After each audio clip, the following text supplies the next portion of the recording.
పునరుద్ధరణ అయిన తర్వాత వచ్చిన మొదటి పెంతెకోస్తు పండగ దినాన అపోస్తులైనటువంటి పేతురు గారు అంత్య దినాలని గుర్తించి మనం అంత్య దినాల్లో ఉన్నామని చెప్పేసి ఆయన చెప్పడం అనేది జరిగిందనమాట.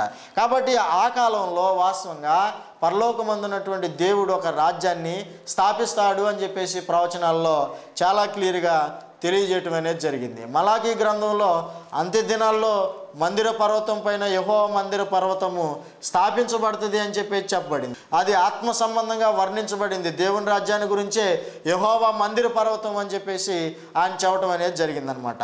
లేఖనాలను జాగ్రత్తగా పరిశీలన చేసినట్లయితే ప్రవచనముల ప్రకారము దేవుని రాజ్యము అంత్య దినాలలో అంటే అపోస్తుల కాలంలో స్థాపించబడాల్సి ఉంది. కాబట్టి లేఖనముల ప్రకారము యేసుప్రభు వారు శిలువ మరణాన్ని పొందాడు. లేఖనముల ప్రకారము ఆయన పునరుద్ధానుడయ్యాడు. అలాగే లేఖనముల ప్రకారం అయితే వాస్తవంగా దేవుని రాజ్యము అంత్య దినములలో అంటే అపోస్తుల కాలంలో స్థాపించబడాల్సి ఉంది. కాబట్టి దేవుని రాజ్యము ఆ రోజున లేఖనాల ప్రకారమే స్థాపించబడిందా లేదా అనేటువంటి విషయాన్ని దేవుని వాక్యం యొక్క వెలుగులో మనం పరిశీలన చేసి సత్యాన్ని తెలుసుకుని గ్రహించాల్సినటువంటి అవసరము ఉంది అనేటువంటి సంగతిని మరి ఈ విషయాన్ని మనం సంపూర్ణంగా తెలుసుకోవాల్సినటువంటి అవసరం ఉందని దేవుని వాక్యాన్ని బట్టి నేను మీకు తెలియజేసుకుంటున్నాను. దావీదు గారికి దేవుడు చేసిన వాగ్దానాన్ని బట్టి ప్రభు అయినటువంటి యేసుక్రీస్తు దేవుని రాజ్యానికి రాజు అని ప్రవచనాల ప్రకారము అంత్య దినాల్లో చివరి రాజుల కాలంలో రోమా సామ్రాజ్యం కాలంలో పరలోకమందున్నటువంటి దేవుడు రాజ్యాన్ని స్థాపిస్తాడని అంటే రాజ్య స్థాపన అంత్య దినాల్లో రోమీల కాలంలో జరుగుతుంది అని చెప్పేసి మనం ఇప్పటివరకు చెప్పుకున్న వాక్య భాగాల ద్వారా గ్రహించగలగాలి. ఇంకా చూసినట్లయితే సువార్తల్లో దేవుని రాజ్యాన్ని గురించి ఏమి బోధించబడింది అనే విషయాన్ని దేవుని వాక్యం ద్వారా మనం చూద్దాం. లూకా సువార్తలో మనం చూసినట్లయితే 1వ అధ్యాయము 31, 32 వచనాల్లో మనం చదివినట్లయితే, ఇదిగో నీవు గర్భము ధరించి కుమారుని కని ఆయనకు యేసు అని పేరు పెట్టుదువు. ఆయన గొప్పవాడై సర్వోన్నతుడి కుమారుడు అనబడును. ప్రభు అయిన దేవుడు ఆయన తండ్రి అయిన దావీదు సింహాసనమును ఆయనకి ఇచ్చును. యాకోబు వంశస్థులను ఆయన యుగయుగములు ఏలును అని చెప్పేసి ప్రవచనంలో చాలా స్పష్టంగా సువార్తల్లో చెప్పబడింది.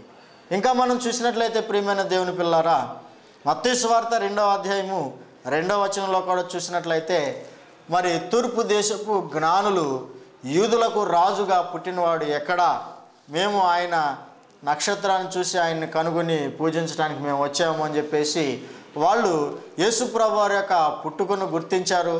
ఆయన యూదులకు రాజుగా పుట్టాడని సరైనటువంటి కాలంలో వాళ్ళు గుర్తించినట్లుగా మనము గ్రహించినట్లయితే యేసుప్రభు వారు సరైన కాలంలో అంటే రోమా సామ్రాజ్యం కాలంలో ఆయన రాజుగా పుట్టాడనే సంగతిని మనం వాక్య భాగం ద్వారా గ్రహించవచ్చు. యేసుప్రభు వారు రాజుగా పుట్టాడని చెప్పేసి సువార్తల్లో చాలా స్పష్టంగా తెలియజేయబడింది.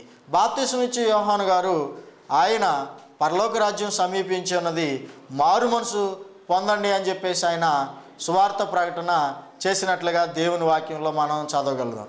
మారు మనసు పొందండి, దేవుని రాజ్యము సమీపంగా ఉంది అని చెప్పేసి సువార్తల్లో బాప్తిసం ఇచ్చే యోహాను గారు తెలియజేయటం అనేది జరిగింది. ఆయన చెరపట్టబడిన తర్వాత ప్రభు అయినటువంటి యేసుక్రీస్తు ఆ రాజ్యాన్ని గురించి బోధ చేయటం ఆయన ప్రారంభించాడు. మత్తయి సువార్త 4వ అధ్యాయం 17వ వచనంలో ప్రభు అయినటువంటి యేసుక్రీస్తు వారు యోహాను గారు ఏదైతే చెప్పాడో అదే విషయాన్ని ఆయన మాట్లాడాడు. పరలోక రాజ్యం సమీపించున్నది, మారు మనసు పొందండి అని చెప్పేసి యేసుక్రీస్తు ప్రభు వారు కూడా దేవుని రాజ్యాన్ని గురించి బోధించడం అనేది జరిగింది. యేసు ప్రభు వారి యొక్క బోధలో మొదటి అంశము దేవుని రాజ్యమును గురించి, అది సమీపంగా ఉంది. యోహాను గారు సమీపంగా ఉందని చెప్పేసి బోధించారు, యేసుప్రభు వారు కూడా సమీపంగా ఉందా అని చెప్పేసి బోధించడం అనేది జరిగింది. అయితే యేసుక్రీస్తు ప్రభు వారు అది ఎంత సమీపంగా ఉందో కూడా తర్వాత ఆయన చెప్పడం జరిగింది. మార్కు సువార్త 9వ అధ్యాయం 1వ వచనంలో మనం చూసినట్లయితే, ఇక్కడ నిలిచి ఉన్న వారిలో కొందరు దేవుని రాజ్యము బలముతో వచ్చుట చూచు వరకు మరణమును రుచి చూడరని మీతో నిశ్చయముగా చెప్తున్నాను అని చెప్పేసి అన్నాడు. అంటే నిశ్చయముగా ఆయన చెప్పాడు, రాజ్యము మీరు బ్రతికుండగా వస్తుంది, మీలో కొందరు బ్రతికే ఉంటారు, దాన్ని చూస్తారు అని చెప్పేసి ఆయన ఎదుట ఉన్నటువంటి శ్రోతలతో ఆయన మాట్లాడాడు. అంటే ఆయన సమకాలీకుల కాలంలోనే దేవుని రాజ్యం బలంతో ఖచ్చితంగా వస్తుందని చెప్పేసి ఆయన చెప్పడం అనేది జరిగింది. నిశ్చయముగా అని చెప్పేసి ప్రభువైన యేసుక్రీస్తు వారు అన్నాడు. లూకాసు వార్తలో కూడా 9వ అధ్యాయము 27వ వచనంలో మనం చూసినట్లయితే నిజముగా అని చెప్పేసి చెప్పాడు. ఇక్కడ నిలిచి ఉన్న వారిలో దేవుని రాజ్యం బలంతో వచ్చుట చూచి వరకు మరణాన్ని చూడరని చెప్పేసి నేను నిజముగా చెప్తున్నాను అని చెప్పేసి ప్రభు అయినటువంటి యేసుక్రీస్తు వారు తెలియజేశాడు. ఆయన నిశ్చయముగా దేవుని రాజ్యం వస్తుంది మీ కాలంలోనే అంటే యేసు ప్రభు వారు జీవించిన కాలంలోనే ఆ రాజ్యం వస్తుందని చెప్పాడు. నిజముగా ఆ రాజ్యము యేసు ప్రభు వారు జీవించిన కాలంలోనే వస్తుంది అని చెప్పేసి ఆయన చెప్పడం అనేది జరిగింది.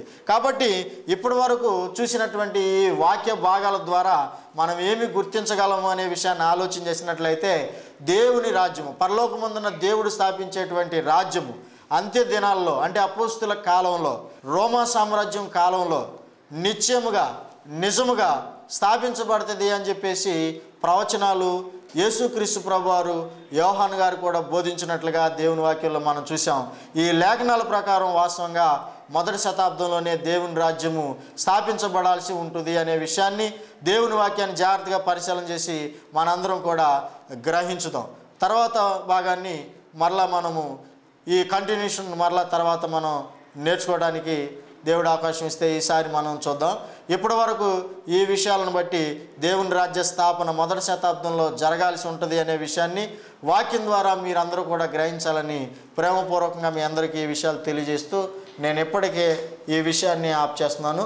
దేవుని చిత్తం అయితే మరలా వచ్చే వారంలో ఈ పాఠాన్ని కొనసాగించుకుందాం. మీ అందరికి కూడా మరొకసారి ప్రేమపూర్వకమైనటువంటి వందనాలు. ప్రార్థన చేసుకుందాం. జీవం కలిగిన తండ్రి, మా దేవ, మా నాయన, మీ ఘనమైన పరిశుద్ధమైన శ్రేష్టమైన నామానికి యేసు ప్రభు నామంలో మరొకసారి స్తుతులు స్తోత్రాలు తెలియజేసుకుంటున్నాం తండ్రి. దేవుని రాజ్యం అనే ప్రాముఖ్యమైన పాఠాన్ని మేము ప్రారంభించుకుని కొన్ని విషయాలు నేర్చుకునే అవకాశం మీరు మాకు ఇచ్చినందుకు స్తోత్రాలు. మిగిలిన విషయాలు కూడా మేము నేర్చుకోగలిగే అవకాశం మాకు దయచేయండి తండ్రి. మా దేవ, మా నాయన, దేవోక్తి కార్యక్రమం ద్వారా ఈ కార్యక్రమాన్ని వీక్షిస్తున్న బిడ్డలందరూ కూడా సత్యవాక్యాన్ని గ్రహించగలిగే మనసును, హృదయాన్ని దయచేయండి. మీ వాక్యానికి వ్యతిరేకంగా మేము కలిగి ఉన్న నిరీక్షణ, విశ్వాసము మాకు ఎలాంటి ప్రయోజనాన్ని చేకూర్చదని చెప్పేసి ప్రతి వారు తెలుసుకోగలటకు సహాయం చేయండి. మీ సంకల్పమును, మీ చిత్తమును సంపూర్ణంగా తెలుసుకోవడం ద్వారానే, సత్యమును తెలుసుకోవడం ద్వారానే మాకు ప్రయోజనం ఉంటుంది అనే విషయాన్ని గ్రహించగలటకు సహాయం చేయండి. మీ రాజ్యాన్ని గుర్తించగలిగినట్లుగా జ్ఞానం ఇవ్వండి. ఆరోగ్య విషయాల్లోనూ, ఆర్థికంగానూ, ఆత్మ సంబంధంగానూ అందరికీ సహాయం చేయండి. శాంతిని, నెమ్మదిని, సమాధానాన్ని ప్రతి కుటుంబంలో దయచేయమని, ఈ కార్యక్రమాన్ని స్పాన్సర్ చేసిన బిడ్డలను తగిన రీతిగా ఆశీర్వదించమని, ఈ కార్యక్రమం కొరకు మాకు సహకరించిన ఈ యొక్క ఛానల్లో పనిచేస్తున్న ప్రతి బిడ్డని తగిన రీతిగా దీవించమని యేసు ప్రభు నామంలో ప్రార్థించి వేడుకొనుచున్నాం మా పరలోకపు తండ్రి.